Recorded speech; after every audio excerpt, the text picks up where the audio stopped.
Buenos días, profesor. El día de hoy le quiero presentar mi mapa conceptual. Mi nombre es Elena Bastía, soy estudiante de psicología y partiendo con el mapa sería una especie de... lo consideraría una especie de conceptos claves de la primera, segunda y tercera unidad. Serían los apuntes de clase. Si toda la información sería sacada de los apuntes de clase y sería una especie de resumen, por así decirlo. Partiendo por la unidad 1, habla de la fin de la modernidad, crisis de la razón ilustrada, globalización, neoliberalismo, resolución tecnológica, emergencia de identidades y nuevas luchas, que será el género, ecología y cultura. Partiendo por la primera parte, que sería el primer autor.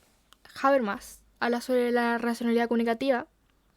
Sería una especie de libre pensar, decidir y actuar sin una manipulación por el sistema, que serían los medios de consumo, la burocracia, y él habla sobre el diálogo y el entendimiento entre todos.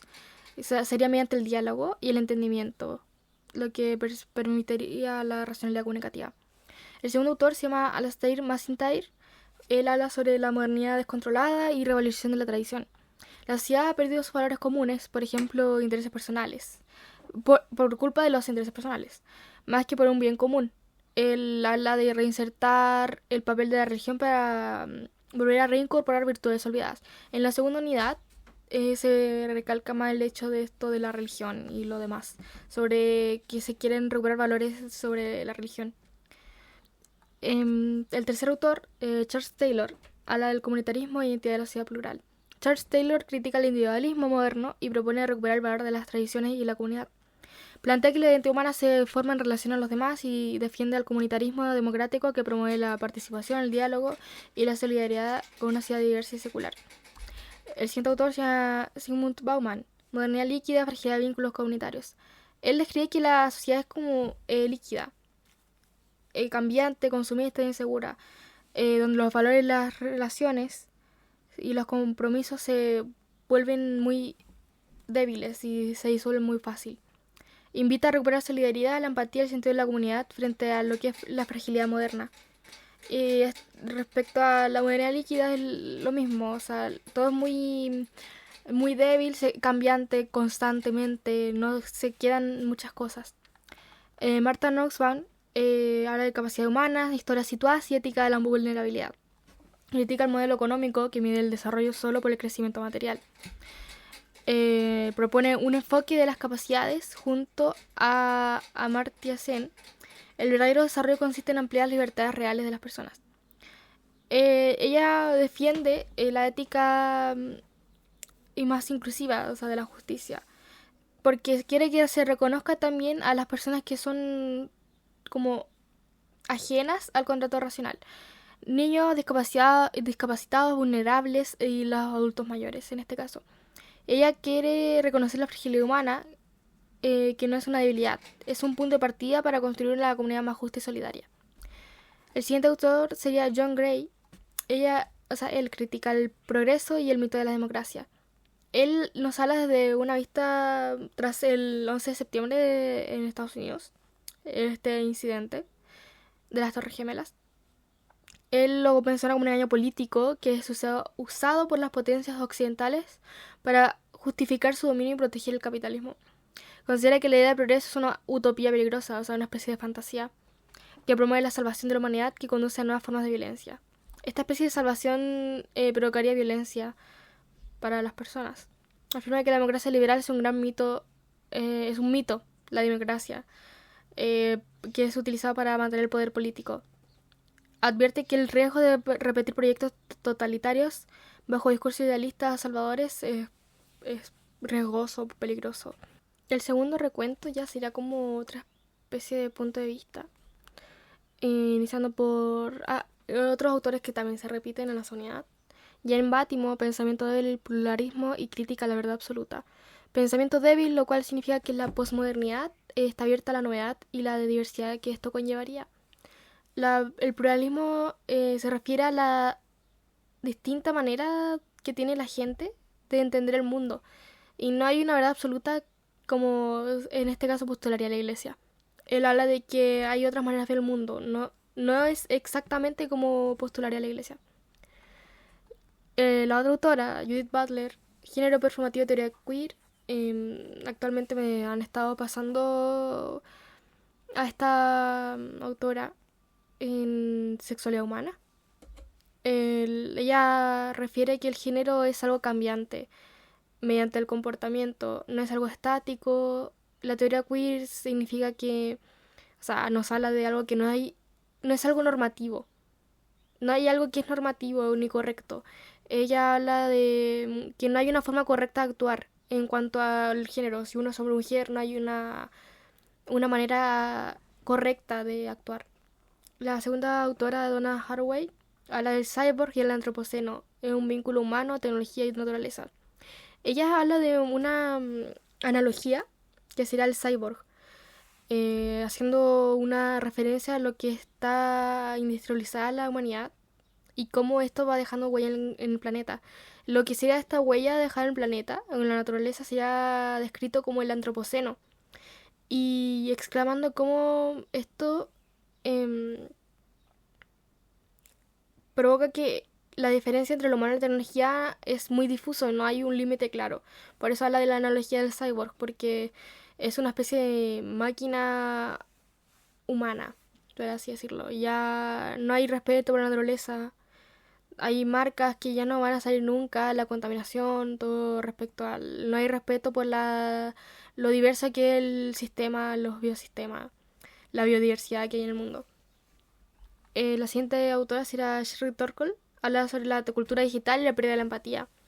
Ella nos habla desde un punto de vista sobre la conexión, provoca que la conexión hace que nosotros perdamos la empatía y la humanidad. Eh, Porque están en otra especie de realidad, no es la realidad lo real, es una realidad virtual. El siguiente autor nos habla más o menos de lo mismo, eventualmente, en las siguientes unidades también. Es Byung-Chul Han, habla de la ciudad del rendimiento, de transparencia y psicopolítica.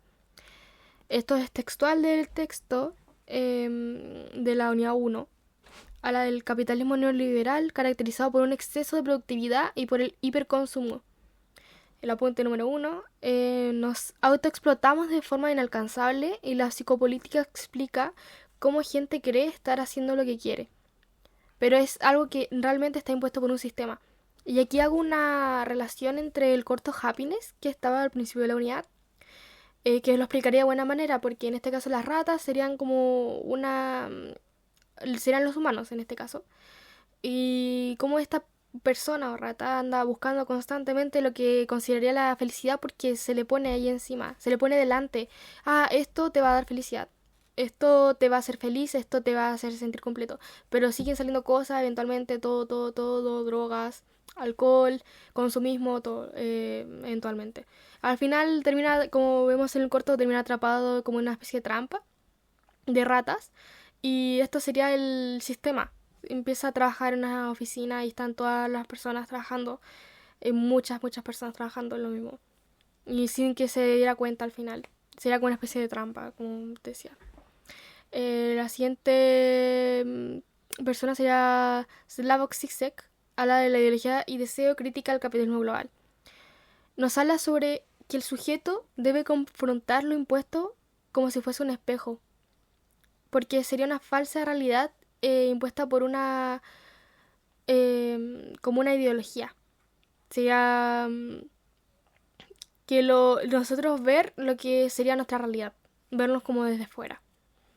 El siguiente autor sería Edgar Morin, habla del pensamiento complejo, integración de razón y emoción. Los elementos que conforman el mundo están constantemente interactuando y se necesita un pensamiento complejo para poder adentrarse a lo que sería lo complejo de la realidad. No solamente con la razón, sino con lo que es la emoción, que se estime para reconocer que ese malestar es sujeto, para reconocer ese malestar y poder integrarlo a la realidad, a nuestra realidad. Saber identificar y eventualmente integrar en nuestra realidad. En la segunda unidad podemos ver un poquito más a profundidad lo que es la posmodernidad, el desencanto de las ideologías y el cambio de paradigma, pérdida de credibilidad de la religión y las tradiciones y metáfora del enjambre. La posmodernidad conllevó otras maneras de percibir la realidad y por ende las certezas que se tenían ya no tenían sentido, lo cual generó un cambio de paradigma. Esto parte con el tema de las protestas, por ejemplo, que generan un cambio de paradigma porque es un choque entre lo que era antes la realidad y lo que es ahora lo nuevo, por así decirlo. Aquí se plantea cómo se cambió el punto de vista de la gente, que ya, por ejemplo, aquí se cambia la metafísica, se supera, por así decirlo, y se empiezan a ver de otras maneras la realidad, de la ciencia, cómo funciona el mundo. Estos autores que siguen, por ejemplo, Charles Taylor, plantea revalidar valores religiosos. Giovanni Bátimo también, pero él no dice que considere válidas las verdades de la iglesia. Pero sí el hecho de que los valores que entrega, en este caso el cristianismo, es una buena manera de vivir. McIntyre nos habla desde una visión católica y nos insiste que estas prácticas compartidas son impulsadas por la búsqueda de la excelencia y habla de lo mismo, de entregar las virtudes, de recuperar eso de la comunidad. Ya no es algo más solitario, por así decirlo. Los tres autores mencionan la importancia de reincorporar los valores que unen a la comunidad desde la religión, y sería el respeto, compañerismo y tradición, para evitar la individualidad del sujeto. Pasamos a la metáfora del enjambre, que principalmente Byung-Chul Han menciona que esta metáfora consiste en describir cómo la individualidad de cada persona afecta la forma en que interactúan en la realidad y creen que están conectados digitalmente, pero en realidad no. Y esto provoca que haya una pérdida de empatía, sentido e identidad y humanidad, por así decirlo. Vivimos una nueva era de digital, redes sociales, todo eso. Y creemos que estamos conectados, pero nos perdemos muchas cosas. Nos perdemos lo que es lo humano, la comunicación. La forma de comunicación ya no son como antes. Antes era hablar sí o sí en persona. Ahora mediante mensajes de texto, audios, videos, fotos, todo comunica. Y es otra realidad. Si uno quiere mostrar algo, pues lo muestra, y si no, no. O sea, uno puede inventar inclusive. Y esto provoca que ya no haya una identidad ni sentido, como menciona este autor. Y la empatía, por así decirlo, también. En la unidad 3 menciona el desarrollo humano, sociedad paliativa y resiliencia y sensibilidad.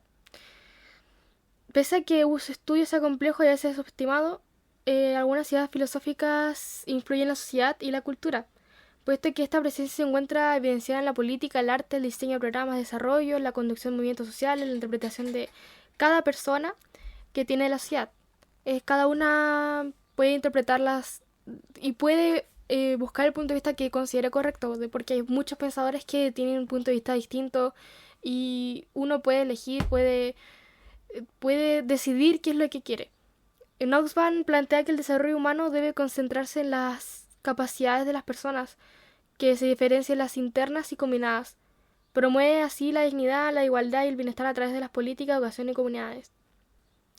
Sueja Fluffler analiza la tensión existente entre fortalecer al individuo, que sería la resiliencia, y reconocer la vulnerabilidad, que es la sensibilidad del humano. Ella quiere un equilibrio entre el dolor y la vulnerabilidad para que contribuyan a la empatía y la cohesión social, sin eliminar ni trivializar la experiencia humana. Quiere que el hecho de ser vulnerable no genere que se te indique que sea algo malo. Es correcto y es algo humano, una sensación. No, esto permite que la gente se sienta identificada entre sí. Permite que se comparta el dolor, que se comparta la sensibilidad y ser más conectado entre sí. Y ahora pasamos a Byung-Chul Han. Sostiene que esta es una sociedad que evita constantemente el dolor y lo reduce a algo individual. Si el dolor se eliminara, se perdería la autenticidad y la empatía y generaría un enjambre de individuos conectados digitalmente pero aislados entre sí. Y aquí volviendo a la unidad número 2, a lo que es la metáfora del enjambre, que sería esto de las personas conectadas pero digitalmente. No hay una conexión real. Y aquí hay un punto de conexión que sería una solución, que si se reconoce y comparte el dolor, la humanidad se podría recuperar igual, al igual que la conexión con los otros. Y aquí hay un punto compartido en el punto anterior, con la autora anterior, que sería la cohesión social, que todos los autores buscan una cohesión social. La cohesión social sería la unidad entre las personas, que haya más un sentido humano, que se recupere eso. Y todos los autores mencionan las problemáticas que inhiben la cohesión social, que la alejan a las personas de la cohesión social. Para finalizar la reflexión, la filosofía contemporánea quiere que reconstruyamos, como mencionaba anteriormente, el sentido humano, que es un mundo complejo y que hay que enfrentarlo al consumismo, la soledad y la fragmentación. Por eso se proponen cosas como el diálogo, la empatía y la justicia, y lo que es la dignidad también. La filosofía es libre y crítica, y nos da esperanza como humanidad para poder seguir avanzando en unidad, y nos permite ser conscientes y solidarios entre nosotros. Muchas gracias por su atención.